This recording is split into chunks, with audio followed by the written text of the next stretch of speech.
মঙ্গলবার ভোরের বেলায় কুলটিকিরিতে এই হাতি দুটির আক্রমণে নিহত হয়েছে এক মহিলা। হাতি দুটি খুবই আক্রমণাত্মক। বর্তমানে সাঁকরাইল বিটের তুলসীবনির জঙ্গলে অবস্থান করেছে, তাই পাশাপাশি এলাকাবাসী সবাই সতর্ক এবং সাবধানে থাকবেন। সন্ধ্যের পর জঙ্গল লাগোয়া পথ ব্যবহার করবেন না। বিশেষ প্রয়োজনে রাতের বেলায় বাড়ির থেকে বাইরে বের হলে সঙ্গে টর্চ লাইট নিয়ে বের হবেন এবং বাড়তি সতর্কতা অবলম্বন করবেন।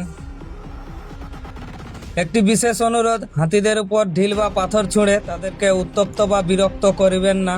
এতে বিপত্তিকর ঘটনা ঘটে যেতে পারে। আর অযথা কেউ হাতির গতিপথে বাধা সৃষ্টি করিবেন না।